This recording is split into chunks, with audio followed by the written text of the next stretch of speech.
And here we are in the top 8 of PTQ Dragon's Maze in Manchester, one of the last PTQs of the season.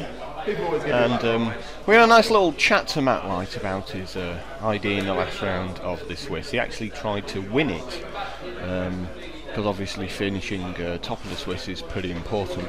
But I think after going like a game down, he agreed to ID with his opponent. Basically, Matt Light was already in the top 8. And his opponent needed to win to get in. So it puts you in a rather good situation where you can actually just play, and if you lose game 1, your opponent's still going to agree to the ID.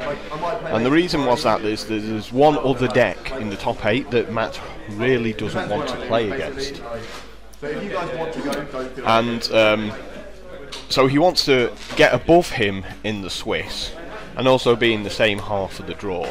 So after going a game down, he agreed to ID just so Matt would finish in the top 4 and make sure he wouldn't play him until the final and hope that someone else beats him out there. But he didn't get the chance to win his way to the top of the Swiss. So we're seeing his quarter-final match now. We're just about to kick off. Yeah, I think it was 1-1, and then they got in something like a 10 or 15 minute judge call, and they just decided to ID at that point in time. Tron matchup. Matt believes that it's a buy for his deck, or at least it's a very good matchup. I think that calling any matchup a buy is a little bit. Unless it's an absolutely hideous deck, well, I think that it's... here's one of the things, is that we see this time again at sort of Star City Opens and Grand Prix and things like that, is that when Tron decks do well in this format, it's because they go through a whole field of not seeing a card called Cryptic Command. Like, Cryptic Command just crushes Tron players. Yeah, assuming Tron doesn't get the God Draw, but the Tron God Draw beats everything. Of course, it's not just the Cryptic Commands, because in the same deck as the Cryptic Commands are the Vendilion Clicks. Yes. Vendilion Clicks, Remand, so this is why Matt Light thinks that his deck's going to be a buy in this case. And Mac has drawn into Ancient Stirring after cycling a couple of his stars. Matt's going to try and keep him off Ancient Stirrings because he's seen his first 2 lands are as power plants. Basically, if Tron makes a natural Tron, it gets 1 turn before Matt's shields are up. Yeah. Because Remand isn't the greatest thing against the world against Tron, because very often it can just play it straight back out. Yeah. However, the Cryptic Command is absolutely amazing. Yeah. And so Mac's really hoping to slip something out while Matt still has 3 mana. With Matt missing his 4th land drop there, Mac's got the extra window here, and he's found another Ancient Stirrings. I think Matt's saying through gritted teeth that's fine. I've never seen an Ancient Stirrings not hit a target. Well, it'll hit a target for sure, but if it does it hit the right target is the question. It'd be very unlucky to get 5 green spells. Yeah.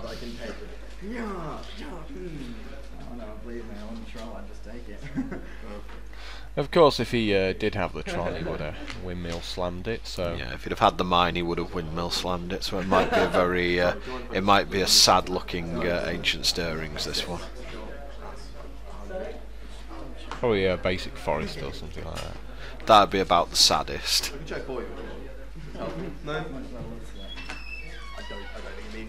Maybe a Khan. He's just wondering how many turns until he can cast it. A lot if you don't have an Urza's Mine.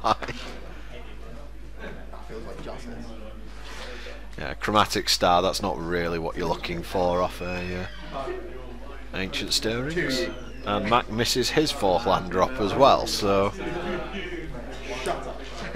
Matt zapping him with Electrolyze at the end of turn. That's one of the cards to come out of this deck, which is always been a fan of that card, but never really found a home for it, and it seems that in Modern it's found its home. Sure. Here we go again. Let's get the cycling done. Tron's one of the decks in the format that probably draws the most cards. Yeah, it also defeats itself more than any other deck. I mean, the way it's built currently is for it to desperately try not to beat itself, but it still often does. And that's Relic of Progenitus. Oh, and does it love Blood Moon? Now, I'm not too sure how much I like that play there from Mac. Just blowing the Relic of Progenitus immediately, I'm really not sure if I would like... Especially, I mean, he's got to know that Matt's going to be on a sort of Snapcaster Mage deck, more than likely, at this point. Again, it's familiarity with the format that we've already talked about. Well, maybe he has multiples in his hand, we don't know. It's possible for sure, but He's just trying to cycle through his deck as fast as possible. And there's the mine, finally. Just... However, I believe that Mac has also laid his land already for this turn, so... One of the interesting things, though, actually, is one of the reasons why Matt seems to feel that this is a buy, is especially after sideboarding when we get stuff like Sowing Salt. Yeah, it just crushes, just absolutely crushes Tron. I mean, Red Green Tron does play Ghost Quarter main deck these days for the exact reason that Sowing Salt blows it out of the water. It's not so that you can... It's not so that you can attack your opponent's mana base, it's so that you can stop yourself getting Sowing Salted. So this looks like the first Cryptic Command of the day? Yep. And that's like, yeah, I'll have a card. Yeah, drawing cards is quite good. And Mac is going to play and cycle Relic of Progenitus there. Don't mind it so much on that one, because Matt does have a Think Twice in the graveyard, so at least he's getting rid of a potential card. One for nothing. Yep.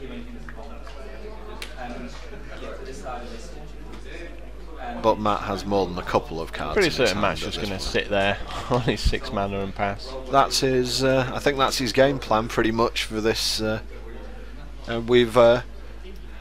Blue players have long sort of bemoaned the fact that there's no control deck in Modern. Well, here is your control deck for Modern, basically. The deck which pretty much the only deck in the format which goes land go. It still loses to eggs. Oh, Mac tapping an awful lot of mana here. That's Kozilek, Butcher of Truth. And Mac's gonna... I think we've got a bit of an issue here about the timings. Yeah, we're going to end up with a judge call here, so we're going to skip ahead. Basically, in this case, abilities go on the stack, and Mac doesn't realise that you don't just look at your top 4 instantly.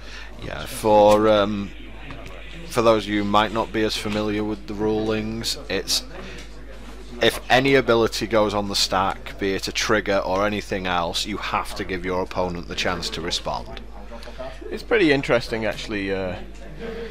People still get into the top 8 and don't really know all the cards in their own deck and how they work.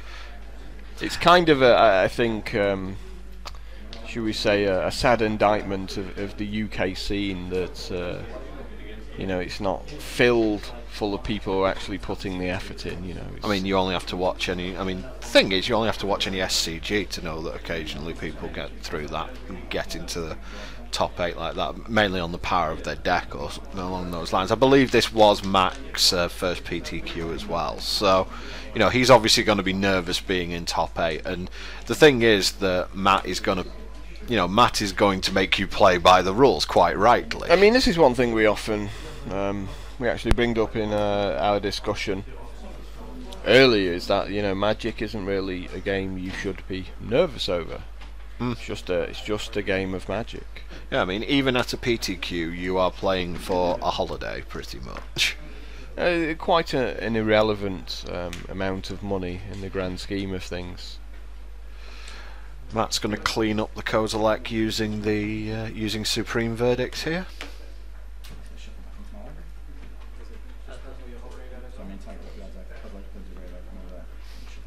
And I think we're going to get another... I think we're having a little bit of issues here again.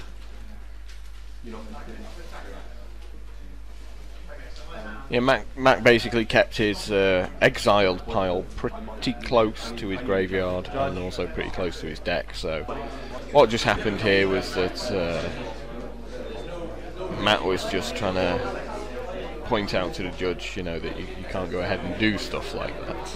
Yeah, it's one of the really important things actually of the game of Magic is that whenever your opponent does something, even when it looks like an accident, you point it out to a judge, because really one of the best things judges have in the long term at catching cheats is looking for patterns in people's play. In other words, things they try to pass off as mistakes or not understanding how cards rule, you know, repeatedly doing it over, you know, tournaments over periods of 3 months and things like that. Yeah, I mean, so you have to point out, you know, when your opponent makes a play mistake, which a smarter player would never make. Yeah, I mean, it's one of those things. More than likely, I mean, I would guess in 99% of circumstances, it's your opponent here letting nerves get in the best of them. But you have to, just for the and I think that even, you know, judges would rather you call a judge over and make sure that everything's resolved clearly. Well, one of the things about being a new player is that you often get slack that an experienced player wouldn't get. You know, like for example, if an experienced player made a very deliberate or obvious sort of mistake with the way a card interacted, you know, he'd automatically be labelled as a cheat because he knows how the card works.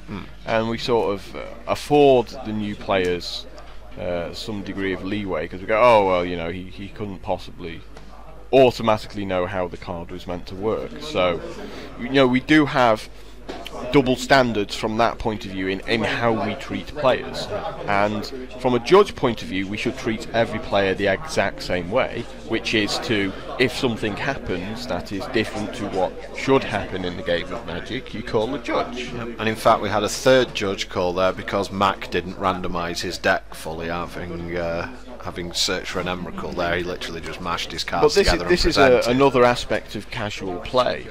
You know, what is acceptable randomisation for a casual player, you know, sort of, not even at Friday Night Magic, just playing with their friends. You know, I mean, I used to play at PTQs all the time, and this is even going back like 13 years. You would still see people like mana weaving, just going like spell, land, spell, land, spell, land, all throughout the deck, and then just cutting it once and presenting it to you. And that's their idea of, you know, random and shuffled. Yeah. So this is why you have to, you know, call judges for pretty much everything you see, because... And it's also the reason that whenever your opponent presents you with your deck, shuffle it, do not cut it. Yeah, there was a reason why that ruling particularly changed. You know, it used to be that you could just, you know, cutting your opponent's deck was acceptable, but it's not anymore. Yeah. You know, it quite clearly says you have to shuffle your opponent's deck, not cut your opponent's deck. Yeah. And shuffling involves, you know, sort of mashing it together 3 times. I believe minimum. I remember the official DCI guidelines when they came out, I believe was something like pile shuffle 3 times and riffle shuffle 7 times. And that's considered enough for randomisation. You do that in Legacy, you get shouted at. Yeah, bloody riffle shuffling. My foils. I used to riffle shuffle in Vintage. You just don't be a bad shuffler. You know, and you can riffle shuffle a deck worth £3,500 or whatever it was worth at that time. And then it's surprising the amount of people who riffle shuffle towards them. Yeah. Looking at your bottom 10 cards each time. So, you know, there's just so many things that you have to point out to judges if you're not sure. Yeah. And Mac has just thrown Emrakul into the equation there, which unfortunately Matt has precisely no answer to. Yeah, Emrakul's such a absolute beast. But, you know, Mac's only on 5, so... But with Matt going to lose pretty much all his land next turn. Losing them to the floor there. Yeah. Matt is going to and begrudgingly scoop this one up. So Mac wins the first game, but it'll be really interesting to see how game 2 plays out.